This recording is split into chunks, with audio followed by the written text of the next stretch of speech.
देखो दूसरा नंबर में है, दूसरा नंबर यहाँ एक सारणी है और दो त्रिभुज हैं, ठीक है।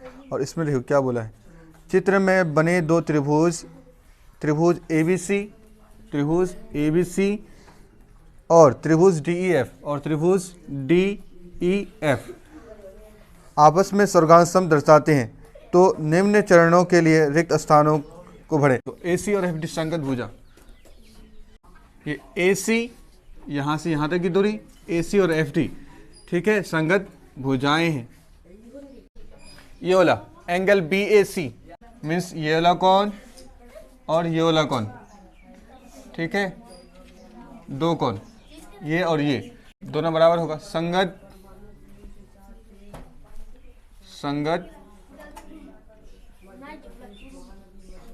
संगत कोण। और angle A C B, angle A C B और एंगल ई एफ डी,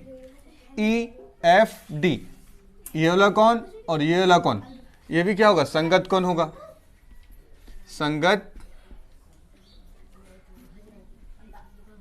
कोण। इसमें भी है जो, तो संगत कोण है, संगत कोण है। नंबर तीसरा, देखो तीसरा नंबर में है, दिए गए चित्र में एक आधार ए बी पर बने दो त्रिभुज ए बी सी तथा ए डी बी में भुजा। देखो त्रिभुज ए बी सी और त्रिभुज ए डी बी, ये दोनों त्रिभुज में एक ही आधार है, क्या, ए बी, ठीक है। और दोनों में क्या करना है, समकोण बन रहा है, ठीक है।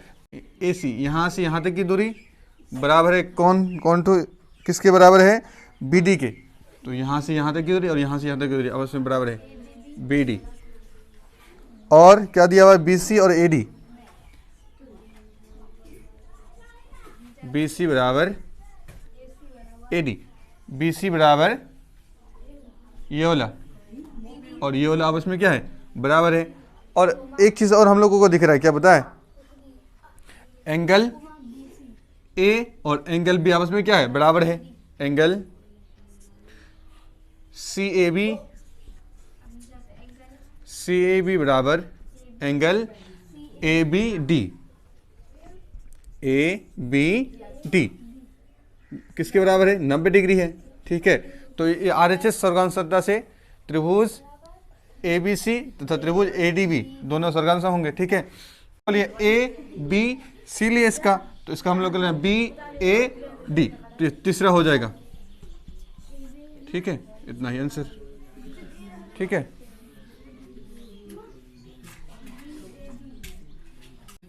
चौथा नंबर में दिखाने के लिए बोला है, तो दिए गए चित्र में दिखाएं कि क्या त्रिभुज ए बी डी और त्रिभुज बी डी सी मीन्स ये त्रिभुज और त्रिभुज, ये त्रिभुज और ये त्रिभुज आपस में अगर स्वर्गांशम है, ठीक है, तो कौन कौन सी भुजा आपस में बराबर होना चाहिए और कौन सा नियम लगाना चाहिए। देखो ए बी और डी सी को बराबर होना चाहिए, ठीक है, और ए डी और बी सी को बराबर होना चाहिए, और ये तो बराबर होगा ही, ठीक है, कॉमन साइड है, बी डी और बी डी आपस में बराबर होना चाहिए। तो साइड संरचना का इस्तेमाल करके दोनों को बराबर कर देंगे, ठीक है।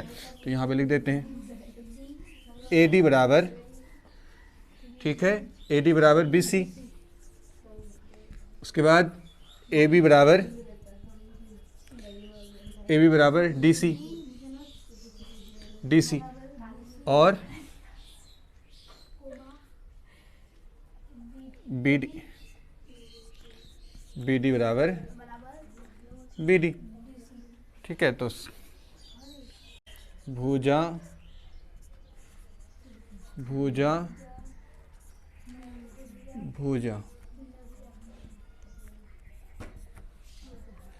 प्रतिबंध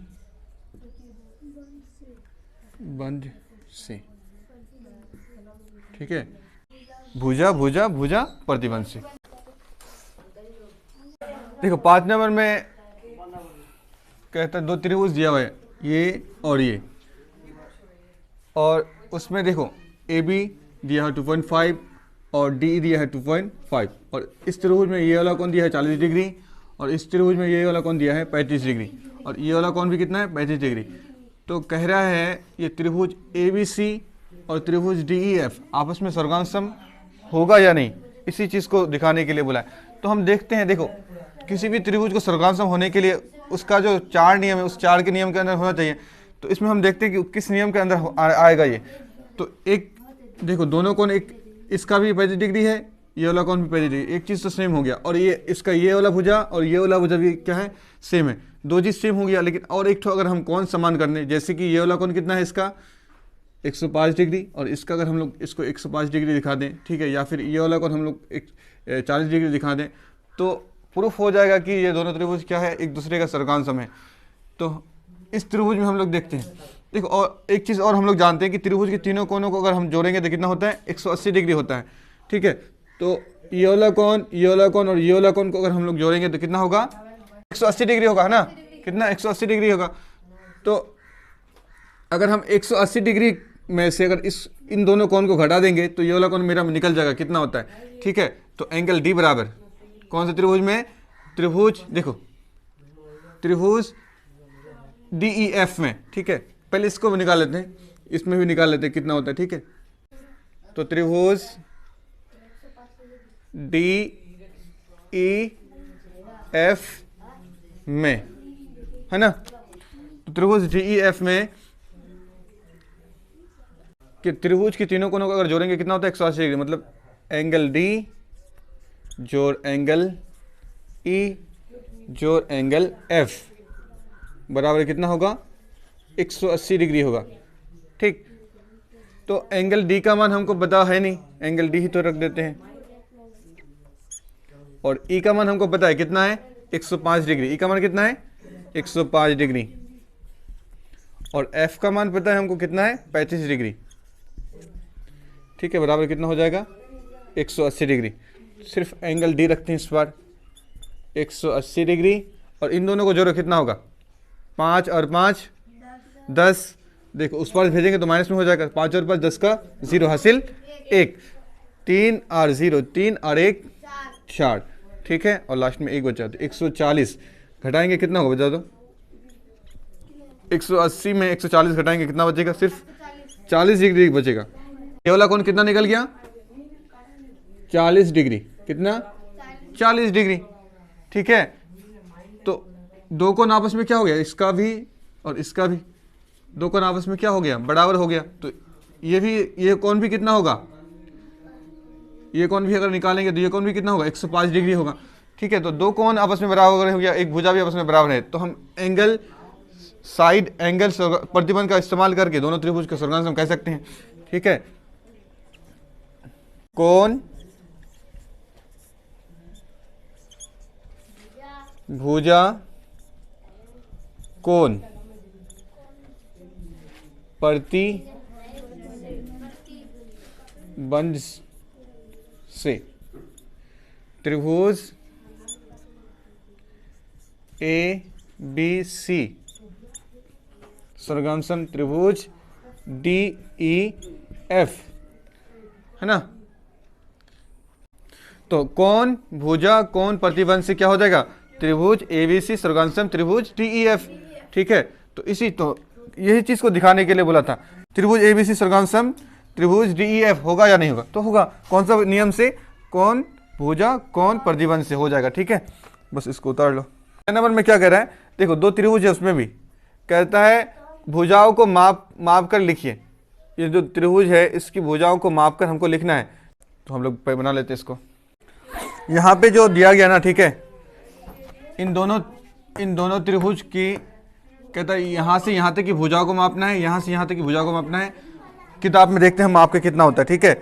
तो माप के लिखने के लिए बोला है, तो देखते हैं पहला वाला कितना। देखो AB अगर हम मापते हैं तो AB कितना आता है, AB 3.8 है, तो 3.8 सेंटीमीटर है AB, 3.8 सेंटीमीटर। उसी तरह से अगर BC को मापते हैं तो कितना निकलता है, BC को माप लेते हैं, BC को अगर मापेंगे कितना निकलता है 4, ठीक है। तो ये कितना हो जाएगा 4 सेंटीमीटर, तो ये भी कितना हो जाएगा 4 सेंटीमीटर, ठीक है। ये भी कितना 3.5 सेंटीमीटर। और इसको अगर मापते हैं AC और ये R है PQR, और AC और इसको मापते हैं PR को, ये 2 सेंटीमीटर है, कितना 2 सेंटीमीटर, ये भी 2 सेंटीमीटर, तो ये कितना है 2 सेंटीमीटर, यहाँ पे लिख सकते हैं, लिख दिए। अब उसी तरह से दूसरा नंबर में कहता है इसका जो कोण है, कौन से को मापना है, तो चांद कहाँ है, चांद दो तो हमको, तो चांद बैठा ना, चांद बैठा करके माप के देखना है। जिससे अगर चांद बैठा ना, इसमें हमको पूरा ऐसे बैठाना है, यहाँ पे बीच वाला पॉइंट बीच में आएगा, इधर देखना बैठा करके कितना डिग्री का बनता है, किताब में हम लोग देखते हैं। इसको अगर मापते हैं सभी कोण कितना निकलता है 60 डिग्री का, ये भी 60 डिग्री का निकला, ये भी कितना 60 डिग्री का निकला, तो ये भी कितना 60 डिग्री का, तो उसी तरह से ये भी कितना निकला 60 डिग्री का, और ये भी 60 डिग्री का, और ये भी 60 डिग्री का निकला। बस हो गया। तो 6 का 1 और 2 खत्म हो गया। ठीक है, इसमें 6 का 1 नंबर में बोला था कि भुजाओं को माप कर लिखना है, और 2 नंबर में उसके कोण को माप करके लिखना है। तो इसका भुजा, ये वाला भुजा निकला 3.5 सेंटीमीटर, और ये वाला भुजा 4 सेंटीमीटर, और यहाँ से यहाँ तक QR ये भी 4 सेंटीमीटर, और AC 2 सेंटीमीटर, और PR ये भी 2 सेंटीमीटर। उसी तरह से 2 नंबर में बोला था कि त्रिभुज दिया हुआ उसका कौन सा माप कर लिखो, तो M वाला कौन 60 डिग्री, ये भी 60 डिग्री, ये भी 60 डिग्री, और P ये 60 डिग्री, क्यों, ये भी 60 डिग्री, और R ये भी 60 डिग्री निकला। ठीक है, इस तरह से ये खत्म हो गया।